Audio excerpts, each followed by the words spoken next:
नमस्कार दोस्तों। तो कैसे हैं आप लोग? आशा करता हूँ आप और आपका परिवार अच्छा होगा।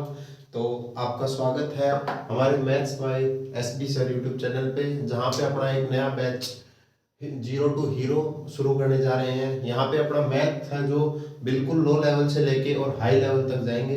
बिल्कुल आसान से आसान सवाल से लेके और हार्ड से हार्ड लेवल तक जाएंगे अपन। और यह अपना पहला बैच की पहली क्लास है। तो अपना सबसे पहले अपन नंबर सिस्टम पढ़ेंगे। क्या पढ़ेंगे? Number system. ये सबसे बेसिक चैप्टर है जो अपने नंबर्स के बारे में बताएगा कि नंबर्स क्या होते हैं। ठीक है, नंबर्स के बारे में बताएगा। ठीक है, नंबर सिस्टम जिसको हिंदी में बोलते हैं संख्या पद्धति। क्या बोलते हैं? संख्या पद्धति। यहाँ पे देखें तो हर एक कोई भी एग्जाम आ जाए कंपटीशन लेवल, उसमें एक या दो क्वेश्चन जरूर आएंगे इस क्वेश्चन से। तो वो पहली दो क्लासेस में आप इसको नॉर्मल पढ़ेंगे, बिल्कुल बेसिक क्या होता है। बेसिक से जिस भी बच्चे का मेन इस जो अपना जीरो टू हीरो बैच है, इसका मेन मोटिव ये है कि जिस भी बच्चे का पहले सातवीं आठवीं नौवीं 10वीं क्लास के अंदर जिसका भी लेवल या बेस कमजोर रह गया हो, वो यहाँ से कवर कर ले और साथ साथ धीरे धीरे धीरे धीरे एक एक पैड़ी चढ़ते हुए ऊपर तक लास्ट हाई लेवल तक जाएंगे। ठीक है, तो पहली दो क्लास जो नंबर सिस्टम की होने वाली है वो बिल्कुल बेसिक होने वाली है। जिसका ये बेस कमजोर है वो इन क्लासेस को देख के और अपना बेस अच्छा कर सकता है। और उसके बाद आप हार्ड लेवल की तरफ भी चलेंगे, जो एसएससी सीजीएल तक आप पढ़ेंगे। क्या क्या क्या क्वेश्चन पूछे जा रहे हैं, कैसे डिवीजन से पूछ रहा है, क्या क्या सिस्टम है, देखेंगे आगे। तो सबसे पहले आप देखते हैं नंबर सिस्टम। नंबर सिस्टम आपको पता है कि कोई भी जो नंबर है वो इन 9-10 संख्याओं से बने हैं। 0 1 2 3 4 5 6 7 8 और 9, इन्हीं संख्याओं से बन के सारी चीजें बनी है। ठीक है मैथ की। और अब आगे चलते हैं। सबसे पहले आएंगे नेचुरल नंबर्स। क्या आएंगे? Natural numbers. ठीक है, नेचुरल नंबर्स को जो इंग्लिश में बोलते, हिंदी में बहुत बात करें तो इसको बोलते हैं प्राकृतिक संख्याएं। क्या बोलते हैं? प्राकृतिक संख्याएं। ठीक है, ये एक से शुरू होके 1 2 3 4 5 6 7 आगे जाके अनंत तक जाएंगे। ठीक है, कहां से कहां तक? एक से लेके शुरू होके अनंत तक जाएंगे। ठीक है, उसके बाद इसके बाद बात करें तो इसके बाद में आता है होल नंबर। ठीक है, होल नंबर का मतलब क्या है? इसको हिंदी में बोलते हैं पूर्ण संख्याएं। इसके अंदर और कुछ ज्यादा नहीं है कि बस नेचुरल नंबर्स जो है प्राकृतिक संख्याएं, उसके अंदर जीरो ऐड कर दी गई। क्या कर दी गई है? Zero add. तो 0 1 2 3 4 5 और ऐसे लेके अनंत तक जाएंगी। वो संख्या क्या कहलाएंगे? Whole number. यानी जीरो किसके अंदर है? होल नंबर के अंदर। इसके आगे जब बात करते हैं तो ये तो हो गए प्लस वाले, जीरो भी आ गई। अब आएंगे नेगेटिव नंबर्स, तो जिसको बोलते हैं ऋणात्मक। उसकी आगे बात करेंगे क्या क्या होते हैं। तो इससे आगे आएंगे इंटीजर्स। क्या आएंगे? इंटीजर्स। उसको हिंदी में बात करते हैं तो बोलते हैं पूर्णांक। क्या बोलते हैं हिंदी में? पूर्णांक। ये होते हैं माइनस इंफिनिटी से लेके और -4 -3 -2 1 -1 0 1 2 3, यानी जो पूर्ण संख्याएं हैं उनके नेगेटिव्स भी, जो ऋणात्मक माइनस वाली संख्या है वो भी इसमें जुड़ जाए तो क्या हो जाएगा? पूर्णांक संख्याएं। पूर्णांक संख्याएं इंग्लिश में क्या बोलते हैं? इसको इंटीजर्स। ठीक है, इसके बाद में यदि बात की जाए कि धनात्मक और ऋणात्मक क्या होते हैं, तो प्लस की जो भी संख्याएं हैं, क्या है? प्लस की जो भी संख्याएं हैं वो धनात्मक कहलाती हैं और माइनस की जो भी संख्याएं हैं वो ऋणात्मक कहलाती हैं। ठीक है, जैसे बात करें धनात्मक और ऋणात्मक। धनात्मक यानी पॉजिटिव नंबर्स। क्या है? Positive numbers. इसको हिंदी में बात बोले तो धनात्मक। धनात्मक का मतलब कि धन प्लस आत्मक। ठीक है, पॉजिटिव नंबर्स। ये क्या है? एक से शुरू होके 1 2 3 से लेके अनंत तक जाएंगे। एक होते हैं नेगेटिव नंबर्स। क्या होते हैं? Negative numbers. ठीक है, उसको वो क्या होते हैं? माइनस अनंत से लेके या फिर -1 से लेके -1 -2 -3 से लेके और माइनस अनंत तक जाएंगे। ठीक है, वो संख्याएं। इसके बाद में एक चीज देखी जाए तो प्लस की जो संख्याएं हैं वो तो धनात्मक में आ गई या पॉजिटिव इंटीजर्स हो गए। जो माइनस की संख्याएं हैं वो नेगेटिव ऋणात्मक में आ गई। अब जीरो बच गई। जीरो क्या है? मेरी मैं पूछूं कि जीरो क्या है? धनात्मक है, ऋणात्मक है, क्या है? ये क्वेश्चन भी बन सकता है यहाँ से कि जीरो क्या है? धनात्मक है, ऋणात्मक है, दोनों धनात्मक और ऋणात्मक दोनों है, या फिर ना तो धनात्मक ना ऋणात्मक। तो आपके अकॉर्डिंग क्या होना चाहिए? भाई जीरो जो है ना तो धनात्मक है, क्या है, ना तो धनात्मक है, धनात्मक मतलब ना तो पॉजिटिव नंबर्स है, ना तो पॉजिटिव नंबर्स है और ना ही नेगेटिव नंबर्स है, ठीक है। ये कुछ नहीं होते जीरो, ना पॉजिटिव होता ना नेगेटिव होता, इसके आगे माइनस लगाओ प्लस लगाओ इसको कोई फर्क नहीं पड़ता, ठीक है। इसके बाद में यहाँ पे आगे बात करते हैं कि सम संख्या है विषम संख्या है, इवन नंबर्स और ओड नंबर्स क्या होते हैं, ठीक है। जो जो संख्या दो से भाग चली जाए वो धनात्मक नहीं, सॉरी, सम संख्याएं होती हैं, क्या होती है सम संख्याएं, जो इवन नंबर्स बोलते हैं जिसको इंग्लिश के अंदर इवन नंबर्स, वो क्या होती हैं सम संख्याएं जो दो से भाग चली जाए, जैसे 0, 2, 4, 6, 8 और दो के जो अपने मल्टीपल है वो सारे। फिर आते हैं विषम संख्याएं, ठीक है। विषम संख्याएं, विषम संख्याएं मतलब हिंदी इंग्लिश में बात करें तो ओड नंबर्स, क्या है ओड नंबर्स। ओड नंबर्स क्या होते हैं जो दो से भाग ना जाए, जैसे 1, 3, 5, 7, 9, 11, 13, 15, 17, ठीक है अनंत तक जो दो से भाग ना जाए उसे कहते हैं विषम संख्याएं, ठीक है। इसके बाद यदि बात करें अपन कि अभाज्य संख्याएं और भाज्य संख्याएं क्या होते हैं, भाज्य संख्याएं और अभाज्य संख्याएं क्या होती हैं।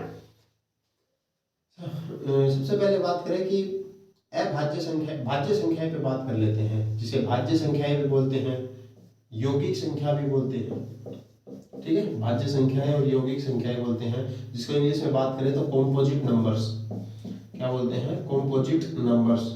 ये वे नंबर्स होते हैं, ये वे नंबर्स होते हैं जो खुद से, एक से और किसी अन्य से भाग जाए, यानी कोई न कोई तीन संख्याओं से भाग जरूर जाएगा। जैसे एक उदाहरण लेते हैं कि 4, क्या 4 किससे भाग जाता है, एक से जाता है, खुद से भी जाता है और दो से भी जाता है, तो ये क्या है कॉम्पोजिटिव नंबर्स है, क्या है कॉम्पोजिट नंबर्स। अब जैसे ले लेते हैं 5 एक से भाग जाता है और 5 से भाग जाता है और तो किसी से भाग नहीं जाता, इसका मतलब एक से और खुद से और इसके अलावा किसी अन्य संख्या से भाग जाना चाहिए, यानी यहाँ पे कोई अन्य जो संख्या है वो नहीं आ रही, तो ये नंबर कॉम्पोजिट नंबर नहीं है, यानी यौगिक संख्याएं नहीं, ठीक है। तो यौगिक संख्याएं जब एक अभाज्य संख्याएं हैं, मान लो ये यौगिक संख्याएं में नहीं आती, 5 यदि भाज्य संख्या में नहीं आता तो किस में आता है, ये आता है अभाज्य संख्या में। किसमें, अभाज्य संख्याएं बोल देते हैं इसको, रूट नंबर, रूट संख्या भी बोल देते हैं, अयौगिक भी बोल देते हैं, इंग्लिश में बोले तो इसको प्राइम नंबर्स बोलते हैं, क्या बोलते हैं प्राइम नंबर्स, ठीक। ये क्या होती हैं, जैसे 2 है, 3 है, 5, 7, 11, 13, 17, ठीक है और आगे तक चलेंगे। ये वे संख्याएं होती हैं, प्राइम नंबर्स की परिभाषा क्या होती है, ये वे संख्याएं होती हैं जो एक से और खुद से भाग जाए, इसके अलावा और अन्य किसी से भाग न जाए, वो क्या कहलाती है प्राइम नंबर्स कहलाते हैं, ठीक है। यानी और डायरेक्ट इसमें बात पूछ लेता है कभी, कई बार 1-2 बार बात देखने को मिली है इसमें कि जो प्राइम नंबर्स हैं वो 1 से लेके 25 तक कितने होते हैं, 1 से लेके 50 तक कितने होते हैं, 1 से लेके 100 तक कितने होते हैं, तो कभी भी देखने हो तो क्या होंगे, जैसे पूछ लेते हैं, मान ले 1 से लेके अपने जो, सबसे पहले एक बात बता दें कि 1 से लेके 25 तक कितनी प्राइम नंबर्स होती हैं, 9 नंबर्स होते हैं। 1 से लेके 50 तक कितनी होती हैं, 15, ठीक है। और 1 से लेके 100 तक कितनी होगी, यदि आप देखेंगे तो 25 हो जाएंगी, ठीक है। ये थोड़ा अपना याद कर लेना डायरेक्ट, कई बार 1-2 बार आर्मी में पूछ भी गई है कि 1 से लेके 50 तक जो 15 कितने अभाज्य संख्याएं होती है, तो वहां गिनने का टाइम नहीं होता अपने पास, क्योंकि आप कंपटीशन लेवल की तैयारी कर रहे हैं तो आप इतना टाइम वेस्ट नहीं लगा सकते, तो छोटी मोटी जो 1-2 चीजें हैं याद कर लेते हैं डायरेक्ट। तो प्राइम नंबर्स, एक सवाल और बढ़ता है यहाँ से कि वह संख्या, जो वह एक संख्या बताओ जो सम संख्या भी है और ऋण संख्या भी है, यानी इवन नंबर भी है और प्राइम नंबर भी है। तो वो एक देखो यहाँ पे 2 एक ऐसी संख्या है, ध्यान से देखो, इसके आगे आपको कोई भी सम संख्या नहीं मिलने वाले, आगे मिलेंगी सारी विषम संख्याएं आपको। तो सबसे पहले देखो कि प्राइम नंबर, रूट नंबर कितना है, 2 अभाज्य संख्या भी है और सम संख्या भी है, इवन नंबर्स भी है और प्राइम नंबर्स भी। यहाँ से भी कई बार क्वेश्चन उठ सकता है, ठीक है। इससे आगे आप बात करें कि ये कैसे पता लगाया, जैसे छोटी संख्या हो तो अपने को पता है कि ये प्राइम नंबर्स है, अब बड़ी संख्याओं में जैसे रीजनिंग में भी कई बार सवाल आ जाता है, वो मैथ में पूछ लेता है कि which of the following is odd, इनमें से ओड कौन सी है, तो वो दे देता है 3 तो 2 से भाग जाने वाले, किसी से भाग जाने वाले, और एक संख्या दे देगा जो किसी से भाग नहीं जाती, जो 1 से और खुद से भाग जाती हैं, जो प्राइम नंबर। तो उनको चेक कैसे किया जाए, उनको चेक कैसे करें, उनको चेक करने का एक नया तरीका है कि प्राइम नंबर्स है या नहीं है। जैसे आप लेते हैं कोई भी एक नंबर ले लेते हैं, जैसे 351, क्या लेते हैं 351। अब ये चेक करना है कि ये जो संख्याएं है ये अभाज्य है, भाज्य है, क्या है ये नंबर, भाज्य है या अभाज्य है या भाज्य है, मतलब किस प्रकार की संख्या है। अब कैसे पता लगाया जाए कि ये प्राइम नंबर्स है या नहीं है। तो अब एक एक टुकड़ा तो तोड़ नहीं सकते, तो इसका पता लगाने का तरीका ये है कि जो रूट के अंदर ले लो इसको, किसको 351 जो है इसको रूट ले लो। अब ये देखो कि ये किसके आसपास में है, किसके पास में है, रूट लगाने जो स्क्वायर रूट या वर्गमूल लगाएंगे इसको, ये किसके आसपास में है, इसके आसपास में 361 होता है। क्या होता है 361, 361 किसका होता है यानी 19 का, यानी 19 का वर्गमूल से ये छोटा है। तो जो भी संख्या है 19 से छोटी है, रूट संख्या है 19 से छोटी रूट संख्या है जितनी भी है उनको तो लिख ही सकते हैं भाई। 351 तक तो नहीं लिख सकते, 17 तक 19 तक तो लिख ही सकते हैं। जैसे 2 है, ठीक है, 3 है, 5 है, 7 है, 11 है, 13 है और 17 है। तो कितनी संख्या है 5 7 संख्या है, इनको तो लिख ही सकते हैं। 19 से छोटी जो प्राइम नंबर्स हैं उनको तो लिख ही सकते हैं। अब यदि ये संख्या इन संख्याओं से भाग जाती है तो वो भाज्य संख्याएं हैं, यदि इन संख्याओं से वो भाग नहीं जाती है तो वो प्राइम नंबर है, क्या है अभाज्य संख्याएं, रूट संख्याएं हैं। जैसे पता लग, फिर से एक बार देखो, ध्यान से देखो। सबसे पहले क्या दिया था इसने, कोई संख्या दे दी, ये पता करना है कि रूट संख्या है या है नहीं है, यानी प्राइम नंबर है या नहीं है, अपने को ये पता करना। तो ये आप कैसे पता लगाएंगे, देखो सबसे पहले 351 को वर्गमूल कर देंगे, ठीक है। वर्गमूल किसके आसपास में वर्गमूल बढ़ता है ये देख लें, 19 के, यानी 19 लिख लिया अपन। अब 19 से छोटे जो अपने प्राइम नंबर है उनको तो लिख ही सकते हैं, 2 है, 3 है, 5 है, 7 है, 11 है, 13 है, 17 है। अब ये देख लो कि ये संख्याएं 2 से भाग जाती है, नहीं जाती, 3 से भाग जाती है, नहीं जाती, नहीं 3 से भाग देके देखो भाई इसको, 3 35 3 से भाग जाती है भाई, देखो जैसे 351 को भाग 3 से देंगे, जैसे 3 और 5 8 और 1 9, 9 3 से भाग जाता है, हाँ जाता है, तो ये संख्या भी 3 से भाग जाएगी। इसका मतलब क्या है, इसका मतलब ये है कि जो 351 दिया था, ये जो नंबर दिया हुआ नंबर, ये प्राइम नंबर या अभाज्य संख्याएं नहीं है, या भाज्य संख्याएं नहीं है। तो इस प्रकार आप पता लगा सकते हैं कि कोई भी संख्या प्राइम नंबर है या नहीं है, ठीक है। इससे आगे यदि आप बात करें तो अंक, जैसे इकाई और दहाई का अंक होता है, इसका तो आपको पता ही होगा, ना पता हो तो एक बार रिवाइज कर लेते हैं, कोई भी संख्या रिवाइज कर लेते हैं एक बार, कोई बात, जिसका भी बचा हुआ जिसको नहीं पता जैसे वो अपना लिख लेना, 1 2 कोई भी संख्या ले लेते हैं एक, ठीक है। तो ये जो संख्या क्या होती है, ये कौन सा अंक होता है, कौन से स्थान पे होता है, इकाई अंक बोलते हैं इसका। जो पहले दाहिने हाथ से पहला जो सब अक्षर है, जो पहला जो काउंटिंग है वो क्या है, इकाई। इसके बाद में जो है वो क्या होता है, दहाई। पढ़ा होगा इकाई, दहाई, सैकड़ा, बचपन में पढ़ा कि नहीं पढ़ा, सैकड़ा, हजार, इसको इससे अगले वाला होता है 10,000, क्या होता है 10,000। इससे आगे बाद आता होता लाख होता है, इससे आगे वाला 10 लाख होता होगा, अरे कुछ तो बोलो। इससे आगे वाला करोड़ है, यदि इसके आगे भी कुछ होता, मान लो 9 होता तो ये होता तो 10 करोड़, ठीक है। तो इसको कैसे पढ़ते आप, इसको आप ये पढ़ते 91 करोड़ 25, नहीं देखो ध्यान से, 91 करोड़ 25 लाख 67,891, ठीक है। देख लेना, इंग्लिश वाले वंस बोलते हैं इसको, इसको टेंस बोलते हैं, इसको हंड्रेड्स बोलते हैं, इसको थाउजेंड, इसको 10,000, लाख, 10 लाख, करोड़ और 10 करोड़, ठीक है। इस तरह से इसको बोल देते हैं। अब यहाँ से सवाल ये नहीं पूछता कि ये क्या है, यहाँ से पूछ लेता है कि एक, आपको पहले उससे पहले आपको थोड़ा सा एक 2 बातें हैं वो बता देता हूँ कि 2 चीजें होती हैं, स्थानीय अंक और अंकित मान और स्थानीय मान क्या होता है, यानी स्थानीय मान बोल देते हैं और एक अंकित मान, दो मान होते हैं। जैसे क्या है, स्थानीय मान, ठीक है, और एक बोलते हैं अंकित मान। क्या बोलते हैं, अंकित मान। स्थानीय मान का मतलब है वो जो नंबर है, कोई भी नंबर दिया है वो किस स्थान पर है, ठीक है। और अंकित मान का मतलब है उसकी ओरिजिनल जो वैल्यू है वो क्या है, ओरिजिनल वैल्यू क्या है। जैसे आप बात करें कि ये पूछ ले कि 5 का स्थानीय मान और अंकित मान बताओ, क्या बोल दे, 5 का स्थानीय मान बताओ और 5 का अंकित मान बताओ, तो कैसे निकालेंगे। स्थानीय मान, स्थान अभी तो बताया हमने, इकाई, दहाई, सैकड़ा, हजार, लाख, ठीक है। इकाई, दहाई, सैकड़ा, हजार, 10,000, लाख, यानी 5 लाख। यानी जो स्थानीय मान है 5 का स्थानीय मान क्या हुआ, 5 लिखो, उसके आगे कितने डिजिट हैं वो अंक हैं उतने लिख दो, 1 2 3 4 5, 1 2 3 4 5।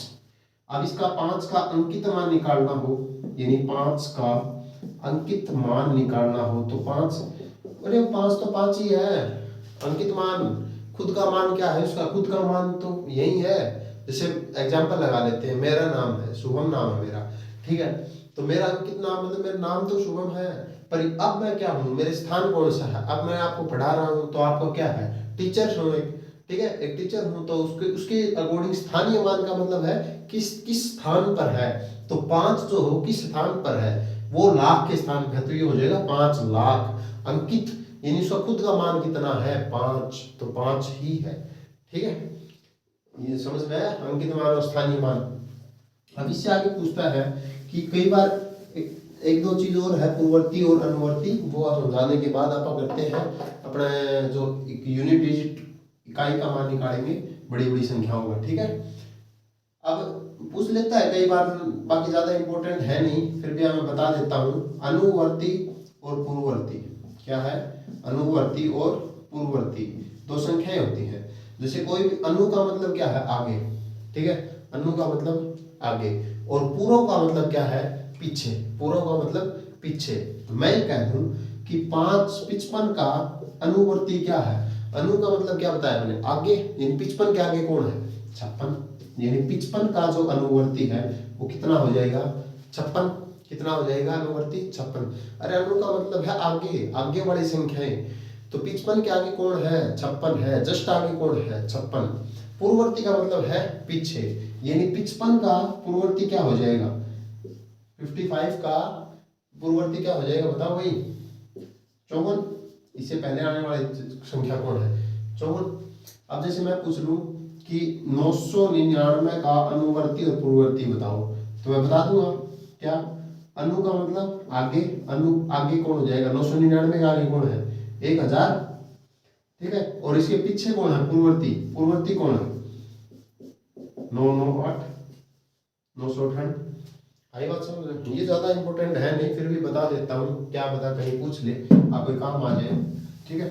इससे आगे की बात करते हैं कि यूनिट डिजिट निकालना, यानी इकाई का अंक निकाले, कैसे निकाले। जैसे मैं आपके पास एक संख्या दे दूं कि है भाई 567 गुणा में 728 गुणा में 903, मैं ये कह दूं कि इन तीन संख्याओं की गुणा करने पर, इन तीन संख्याओं की गुणा करने पर जो इकाई का अंक आएगा वो क्या आएगा, इकाई का अंक क्या आएगा। तो कैसे निकालेंगे, तो सबसे पहले इनकी सभी के इकाई का अंक ले लो और उसकी गुणा करो। जैसे 7 है, 7 8 56, 56 का इकाई अंक क्या है, 6, 6 की गुणा करनी है 3 के साथ, 6 तिया 18, 6 तिया 18, 18 का इकाई का अंक क्या होगा, 8, यानी इकाई का अंक इस बड़ी सी संख्या की गुणा करने पर जो इकाई का अंक होगा वो कितना होगा, 8। कितना होगा, 8, ठीक है। इससे आगे चलते हैं,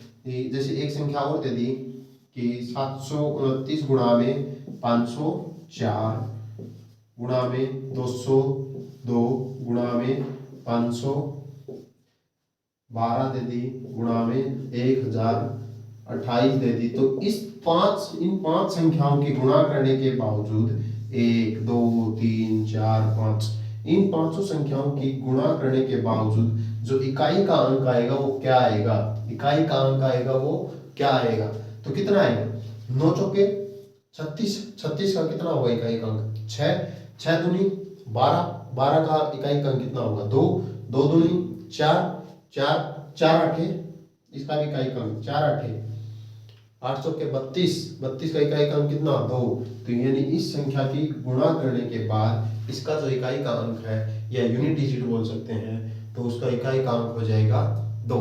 ठीक है, इससे आगे चलते हैं, थोड़ा इकाई का अंक निकालने सीख लिया।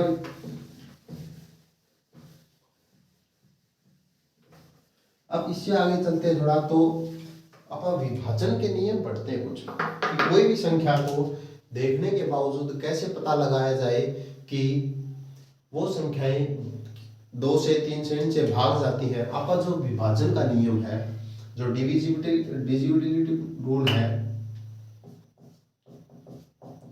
इंग्लिश में बोलते हैं डिविजिबिलिटी रूल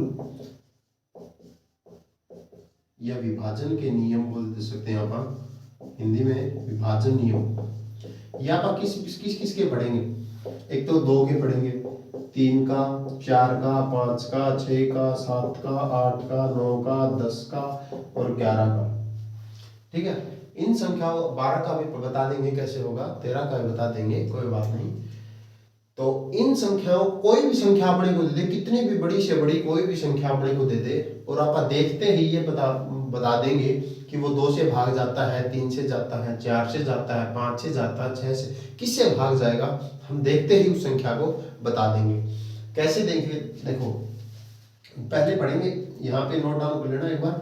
ठीक है, पहला पढ़ेंगे आप किसका, 2 का विभाजन नियम, किसका 2 का, किसी भी संख्या का इकाई का अंक, किसी भी संख्या का जो इकाई का अंक है ना, वो 0 हो, 2 हो, 4 हो, 6 हो, 8 हो, किसी भी इकाई, कोई भी संख्या जो दी गई संख्या है, दी गई संख्या का इकाई अंक 0, 2, 4, 6, 8 हो, तो वो संख्या 2 से भाग जाएगी।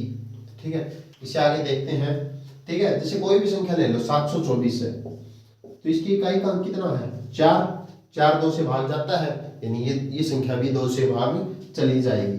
जैसे और ले लेते हैं, 529 ले लिया अपन, तो ये देखो कि 9 इकाई का अंक कौन है 9, इकाई का एक अंक, ठीक है, लास्ट अंक बताया, इसमें ध्यान रखना, इकाई का एक अंक, इकाई का एक अंक 0, 2, 4, 6, 8 हो, इकाई का एक अंक कितना है, जैसे 9 है, 9 2 से भाग तो जाता नहीं, तो ये संख्या भी 2 से भाग नहीं जाएगी, यानी ये संख्या 2 से भाग नहीं जाएगी। इसे आगे चलते हैं, दूसरा नंबर कि विभाजन का नियम है 3 का, कि कोई भी संख्या 3 से भाग जाएगी या नहीं जाएगी, उस संख्या के सभी अंकों का जोड़ 3 से भाग जाना चाहिए। यानी इसका मतलब क्या है, सभी संख्याओं के अंकों का जोड़, अंकों का जो जोड़ है वो 3 से भाग जाना चाहिए, 3 से भाग जाना चाहिए। जैसे कोई भी संख्या ले लेते हैं कि 504 ले लिया है, ठीक है, अब ये देखो इसके इकाई, इसके इस सभी अंक जोड़ो, इसके 5, 0 और 4 कितना होगा, इनका जोड़ कितना होगा 5, 4, सभी अंकों का जोड़ो 5, 0, 4 कितना होगा 9, और 9 3 से भाग जाता है, हाँ जाता है, तो ये जो संख्या है 504, ये जो 504 संख्या है ये भी 3 से भाग जाएगी। जैसे ये ले लेते हैं, अपन ली थी 724, अब ये देखना है कि 3 से भाग जाएगी या नहीं जाएगी, तो कैसे करेंगे, इन सभी संख्याओं के जोड़, इन अंकों का जोड़ कर लो, कर लिया भाई अंकों का जोड़, हाँ सर कर लिया, कितना होगा 7 और 2 9, 9 और 4 13, 9 और 4 13। अब 13 ये बताओ कि 3 से भाग जाता है या नहीं जाता, पूर्ण भाग जाना चाहिए, फ्रैक्शन में नहीं आना चाहिए, पूर्ण भाग जाना चाहिए, हाँ सर पूर्ण भाग जाता है, जाता है भाई, बताओ 3 के पहाड़े में 13 आता है क्या, नहीं आता, ठीक है नहीं आता, तो ये संख्या 3 से भाग नहीं जाएगी, तो ये भी भाग नहीं जाएगी। आई बात समझ में। अब इससे आगे चलते हैं, देखो 3 का और कोई संख्या लेके देख लो, उस अंक संख्या के अंक सभी अंकों का जोड़ यदि 3 से भाग जाएगा तो वो संख्या भी 3 से भाग जाएगी, अर्थात वर्णा नहीं जाएगी। इससे आगे चलते हैं, 2 का हो गया है, 3 का हो गया है, इससे आगे चलते हैं कि 4 का, क्या पढ़ते हैं, थोड़ा जल्दी करेंगे कि 4 का विभाजन का नियम क्या है, कि 4 के विभाजन का नियम क्या है। अब 4 देखो, कोई भी संख्या के आखिरी 2 अंक 4 से विभाजित होंगे तो वो संख्या 4 से विभाजित होगी। यानी कोई भी संख्या के आखिरी 2 अंक, यानी कोई भी जो दी गई संख्या है उसके आखिरी 2 अंक क्या है, आखिरी 2 अंक 4 से विभाजित होने चाहिए, यानी 4 से भाग जाने चाहिए। क्या होने चाहिए, 4 से विभाजित होने चाहिए। जैसे कोई संख्या ले लेते हैं 516, अपन ने ले ली एक संख्या है 516। अब इस संख्या के आखिरी 2 अंक उठा दिए सर, क्या है 16। अब ये बताओ 16 4 से भाग जाता है भाई, हाँ सर जाता है, पूर्ण भाग जाता है, हाँ जाता है। तो ये संख्या भी 4 से भाग जाएगी। एक बड़ी सी संख्या ले लेते हैं, जैसे 9 2 8 7 4 5 3 2 0, और कोई बोलते जैसे 3 2, इतनी बड़ी संख्या, ये बात बताना है कि 4 से पूर्ण भाग जाएगी या नहीं जाएगी, तो कैसे पता लगाए। तो इस संख्या को पता लगाने के लिए क्या बताया मैंने, आखिरी 2 अंक उठा लो। आखिरी 2 अंक कौन से हैं इसके, ये 32, यानी 32। ये बताओ कि 4 से भाग जाएगा, हाँ जाएगा। 4 800 के 32 होता है, तो 32 भाग जाता है 4 से, हाँ। तो ये जो संख्या है, जो दी गई संख्या है, ये भी 4 से भाग जाएगी। किससे भाग जाएगी, 4 से भाग जाएगी। ये नोट डाउन कर लेना भाई, 2 के 3 के 4 के, ये अपने को 11 तक देखने हैं, ठीक है। इसके बाद में जब देखते हैं तो नोट डाउन कर लिया भाई, ठीक है। अब करते हैं भाई 5 का, क्या होगा 5 का क्या है कि 5 का जब करेंगे तो उसका जो इकाई का अंक है, क्या है 5 के लिए, क्या है इकाई अंक 0 और 5 हो, क्या हो 0 और 5 हो, तो वो संख्या 5 से पूर्णतः विभाजित होगी, अन्यथा नहीं होगी।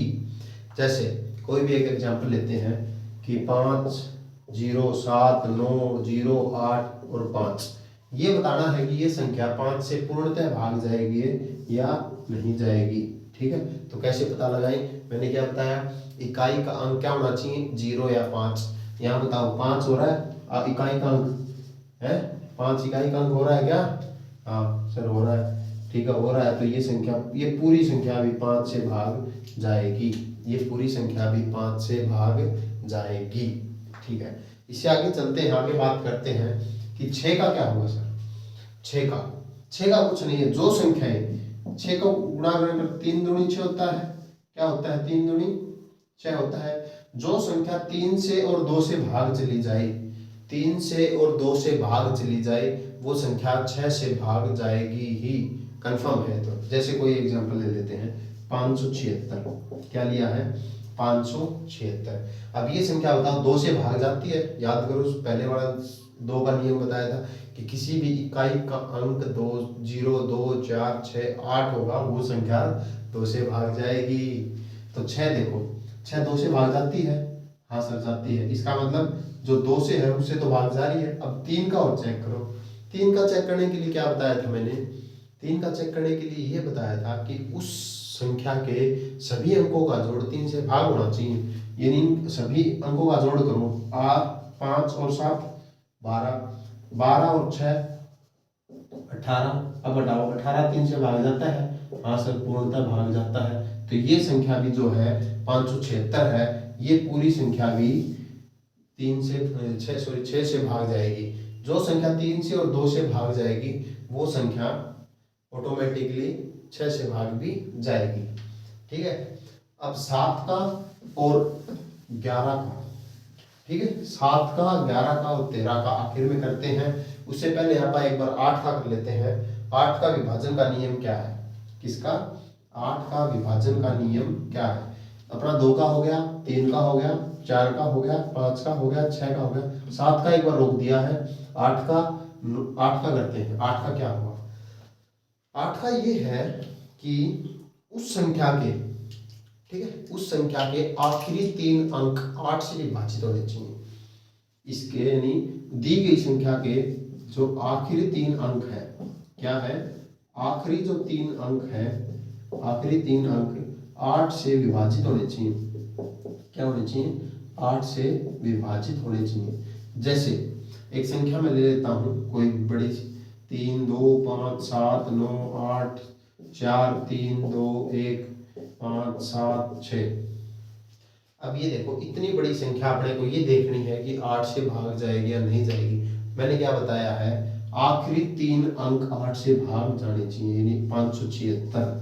इसको निकाल लो एक तरफ, 576 8 से भाग जाता है क्या, ये देख लो। कैसे देखेंगे, 8 8 7 56, ठीक है सर, 8 से काटो, 8 7 56, शेष बचा 1, ऊपर से उतर के आया 6, 8 दूनी 16, यानी हाँ सर 8 से तो पूरा भाग जाएगा। तो 8 से यदि 576 पूरा भाग जाता है तो ये जो पूरी संख्या है, दी गई संख्या भी 8 से पूर्णतः भाग होगी, 8 से पूर्णतः भाग होगी। ठीक है, क्या बताया, आखिरी के 3 अंक 8 से विभाजित होने चाहिए, यानी जो आखिरी 3 अंक है 576 वो 8 से भाग हो गया, ये पूर्णतः भाग हो गया, तो ये जो दी गई संख्या है ये भी 8 से पूर्णतः भाग चली जाएगी। इसके बाद में जब आगे बात करते हैं कि 9 का भी सेम 3 की तरह है।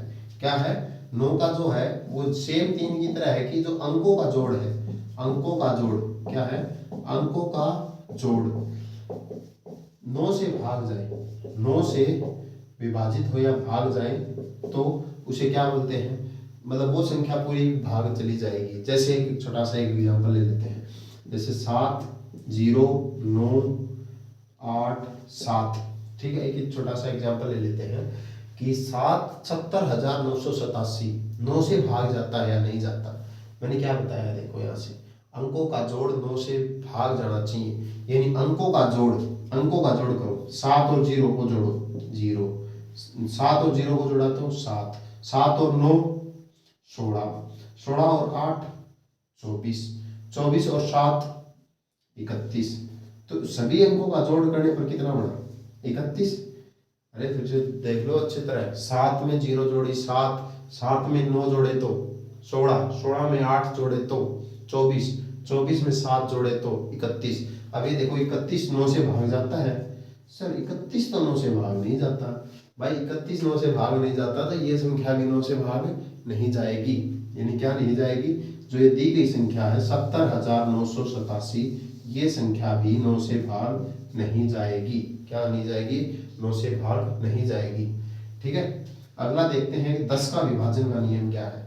10 का कुछ ज्यादा इंपोर्टेंट नहीं है, बाकी देख लेते हैं कि इकाई का अंक 0 हो, जिस भी संख्या के इकाई का अंक 0 होगा वो संख्या, इकाई का अंक 0 होगा तो वह संख्या 10 से भाग जाएगी। तो वह संख्या, जैसे कोई भी एग्जांपल ले लेते हैं, 5 7 6 9 8, आखिर में 0, यदि इकाई का अंक 0 होगा तो वो संख्या 10 से भाग ऑटोमेटिक जाएगी। ठीक है, अब इसके बाद में जब अगले चलते हैं, ठीक है, इसका इकाई का अंक 0 हो तो 10 से भाग जाएगी वो संख्या। ठीक है, अब इससे आगे चलते हैं कि 11 का विभाजन का नियम।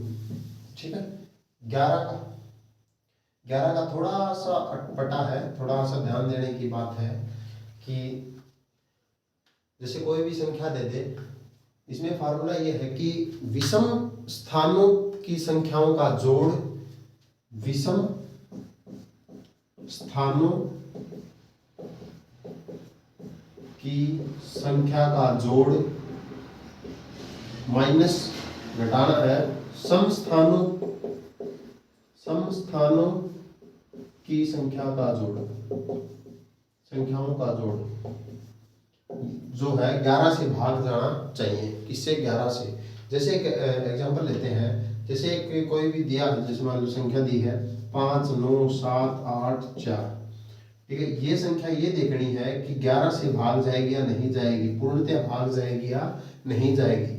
ठीक है, जैसे आप देखो मैंने क्या बताया, विषम स्थानों की संख्याओं से, विषम संख्या कौन सी होती है आपको पता, 1 3 5, यानी पहले पे है, तीसरे पे है, पांचवें पे है, यानी अल्टरनेट। क्या है, अल्टरनेट। जैसे 4, फिर 1 छोड़ के 7, फिर 1 छोड़ के 5, इन स्थानों का जोड़ कर लो। कितना है? 5 और 7 12, 12 और 4 16। ठीक है, और सम स्थानों पे कौन है? 9 और 8। कौन है? 9 और 8 को जोड़ लो, 9 और 8 17। ठीक है, 17 में से 16 को, जो भी बड़ा है उसको छोटे में से घटा दो, छोटा है उसको बड़े में से घटा दो। 17 में से 16 गया 1, तो 1 11 से भाग जाता है। सर 1 तो 11 से भाग नहीं जाता, 11 तो 1 से भाग चला जाता है, बाकी 1 तो 11 से पूर्णतः भाग नहीं जाएगा, नहीं जाएगा ना। तो ये जो दी गई संख्या है 59,784 जो संख्या है, ये पूर्णतः 11 से भाग नहीं जाएगी। जैसे एक एग्जाम्पल और ले लेते हैं कोई, जैसे 5 7 6 9 11 17 18। ये बतानी है कि ये संख्या जो है ये 11 से पूर्णतः भाग जाएगी या नहीं जाएगी। क्या बताना है कि ये संख्या 11 से भाग जाएगी या नहीं जाएगी। अब जो देखते हैं, देखो 5 और 6 जोड़ने हैं, क्या करने हैं? 5 और 6, एक संख्या छोड़ दी, फिर एक संख्या छोड़ दी 1, फिर एक संख्या छोड़ दी 1, फिर एक संख्या छोड़ दी 1, इनका जोड़ कर लो, इन सभी का। 5 और 6 11, 11 और 1 12, 12 और 1 13, 13 और 1 14, कितना आ गया? 14। अब जो संख्याएं हैं, बची हुई संख्याओं को भी जोड़ लो। 8 है, 7 है, 1 है, 9 है, 7 है। 8 और 7 15, 15 और 1 16, 16 और 9 16 और 9 25, 25 और 7 25 और 7 कितने होते हैं भाई? 32। 32 में से 14 को घटा दो, 32 में से 14 को घटा दो, कितना आएगा? 12 में से 4 गए 8, यहाँ बचा 2, 2 में से गए 1 18। अब ये बचा हुआ जो अंतर है, ये देखो पहले 11 से भाग जाता है। सर 18 तो 11 से भाग नहीं जाता, 18 11 से भाग नहीं जाता, तो ये जो दी गई जो संख्या है, जो ये दी गई अपनी संख्या है, वो भी 18 से 11 से भाग नहीं जाएगी, यानी ये संख्या पूर्णतः 11 से भाग नहीं जाएगी। ठीक है भाई, बात समझ में? थोड़ा सा अटपटा है, बाकी जब प्रैक्टिस करेंगे तो कोई ज़्यादा मुश्किल है नहीं है। ठीक है, अब आ जाओ भाई 7 के साथ। सेम ऐसे का ऐसे है, 7 का कोई ज़्यादा वो है नहीं, इम्पोर्टेंट भी नहीं है, पर फिर भी आ जाए। 8 का हो गया अपना, 9 का हो गया, 10 का हो गया, 11 का हो गया। 7 का जैसे इम्पोर्टेंट है नहीं, बाकी फिर भी थोड़ा बता देता हूँ। कोई भी संख्या दी गई है, जैसे 9 8 7 1 4 3 2 1, कोई भी संख्या देती है, तो ये पता लगाना है कि 7 से पूर्णतः भाग जाती है या नहीं जाती, इतना ही पता लगाना है। तो क्या करेंगे आप? इनके 3 के जोड़े बनाएंगे, 3 के 3 के, तो इसको इसमें से ऐड कर देंगे और ये घटा देंगे, इसमें ये ऐड कर देंगे और ये घटा देंगे, और जो बची हुई जो संख्या है आएगी अपनी, वो 7 से भाग देख लेंगे। यदि वो भाग जाती है तो ये संख्या भी 7 से भाग जाएगी, या फिर यदि वो नहीं जाती तो ये संख्या भी 7 से भाग नहीं जाएगी। ठीक है, ये हो गया अपना इकाई का अंक और विभाजन के नियम। क्या हो गया? अपने इकाई का अंक और विभाजन के नियम। एक दो चीजें पीछे छूट गई थी, एक बार उसको थोड़ा कवर कर लेते हैं। कि रैशनल नंबर्स, कुछ बोल रहे थे कि रैशनल नंबर्स, और सर वो रैशनल नंबर्स को तो पता है हमें, पर इरेशनल नंबर भी पता है, पर दशमलव वाला सिस्टम क्या है, चलो उसको भी थोड़ा कर लेते हैं एक बार। रैशनल नंबर्स आपको पता है क्या होते हैं? रैशनल नंबर जो कोई भी संख्या P/Q की फॉर्म में लिखी जाए, बट जो Q है वो 0 नहीं होना चाहिए। क्या है? रैशनल नंबर जो है वो P/Q की फॉर्म में लिखी जाए, बट परंतु Q जो है वो 0 ना हो। क्या ना हो? 0 ना हो। यदि 0 हो जाएगा तो ये सारी संख्याएं अनंत पे चली जाएंगी। कोई भी संख्या के जैसे 2/0 है तो ये होता है अनंत। 5/0 है, किसी भी संख्या के बटे में 0 लगाएंगे तो अनंत होता है। पर छोड़ के किस चीज को? अनंत के बटे में अनंत नहीं लगाना अपने को, 0 के बटे में 0 नहीं लगाना। ये कुछ फॉर्म होती है, ठीक है, इनका अभी कुछ पता नहीं लगा पाया है कोई भी। ठीक है, तो अभी अपने को इतना ही पता है कि किसी भी अंक को 0 से भाग दे देंगे तो वो क्या हो जाएगा? अनंत हो जाएगा। ठीक है, तो ये होते हैं रैशनल नंबर्स। ठीक है, अब रैशनल नंबर्स देखो, जैसे 1/2 है, क्या है? 1/2 है, तो ये कितना होता है भाग देने पे? 0.5, यानी ये रुक गया। अब देखो 1/3 है, वो भाग देंगे जब 0.33333333 और अनंत तक जाएगा, वो तो रुकने वाला है नहीं। इसका मतलब इसको डिवाइड कैसे किया गया है, तो इसको देखते हैं कि रैशनल और इरेशनल का भी क्या सिस्टम है। थोड़ा हिंदी वाले इंग्लिश वाले लिखो डेसिमल सिस्टम, ठीक है, इंग्लिश वाले लिखो डेसिमल, और हिंदी वाले नोट करो भाई दशमलव। क्या लिखो? दशमलव का जो सिस्टम हो कैसा है। जैसे डेसिमल की बात करें, ठीक है, इसके होंगे 3 प्रकार। क्या होंगे? 3 प्रकार। पहला, इसको बोलते हैं टर्मिनेटिंग। क्या है? Terminating decimal. टर्मिनेटिंग डेसिमल, या बोल दे हिंदी में बोलेंगे इसको शांत दशमलव। दशमलव हिंदी में क्या बोलेंगे इसको? शांत दशमलव, और इंग्लिश में बोलेंगे टर्मिनेटिंग डेसिमल। ठीक है, जैसे 1/2 है, 1 को 2 से भाग देने पर कितना बचेगा? 0.5 बचेगा भाई। हाँ सर, 1/4 कितना होता है? 0.25। ये यहाँ जाके रुक जाएगा। 1/10 0.110 यहाँ जाके रुक जाएगा। अब आगे चलते हैं, दूसरा पार्ट। दूसरा इसको क्या होता है? ये तो होता है टर्मिनेटिंग डेसिमल। क्या होता है? Terminating decimal. इसके अगला जो होता है वो क्या होता है? देखो, नॉन टर्मिनेटिंग, जो रुकने वाला है नहीं, non terminating but repeating decimal.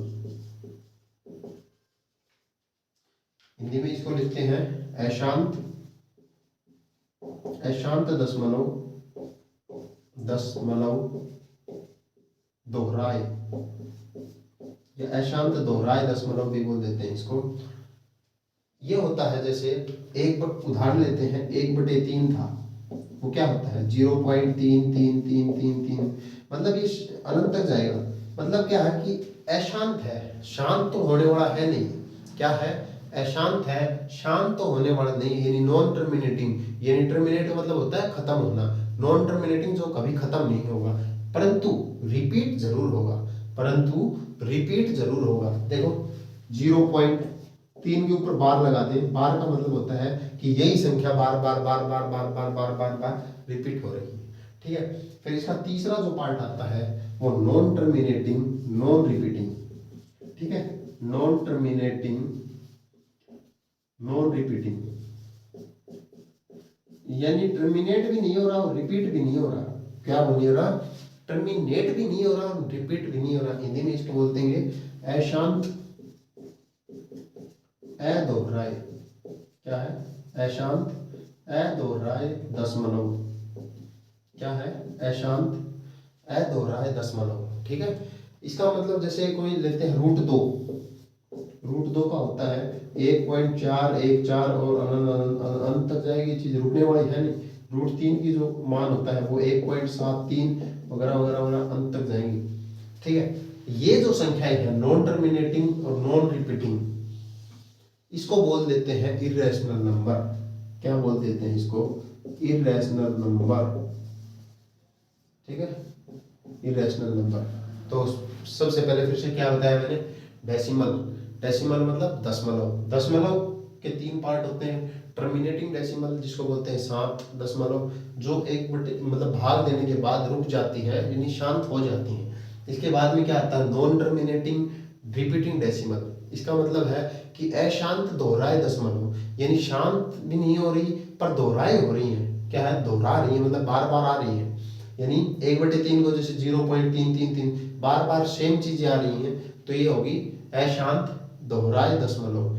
तीसरा पार्ट होता है इसका नॉन टर्मिनेटिंग नॉन रिपीटिंग, यानी अशांत और अदोहराए दशमलव। नाम ही देखो, अशांत यानी रुकने वाला तो है नहीं, और अदोहराए यानी दोहरा भी नहीं रही बार बार। ठीक है, तो इसका मतलब जैसे √2 की तरह √2 लिया है एक एग्जाम्पल 1.414। तो आज की क्लास को अपना यह विराम देते हैं और अगली क्लास ये पहले अब ये मैं आपको ये बताना चाहता हूँ कि बेसिक सिस्टम जो नंबर सिस्टम है वो नंबर्स होते क्या है, कि आज आपने देखा नेचुरल नंबर क्या होते हैं, होल नंबर क्या होते हैं, इंटीजर क्या होते हैं, even number, odd number, prime number, composite number, और डेसिमल्स, रैशनल, इरेशनल क्या होते हैं। उसके बाद में अपन ने सीखा यूनिट डिजिट क्या होता है, कैसे निकालते हैं उसको, विभाजन के कुछ नियम पढ़े हैं। कल विभाजन के नियम पे जो सवाल आए गए हैं, एसएससी भी बहुत बार सीजीएल तक सवाल आए हैं कि जो अपन निकालने के कल लेके आऊंगा मैं क्वेश्चंस उसके भी, तो कल इसको थोड़ा सा एक बार दोहरा के और आना अपनी अगली क्लास के अंदर। तो आज की क्लास, पहली क्लास को यहाँ विराम देते हैं। धन्यवाद।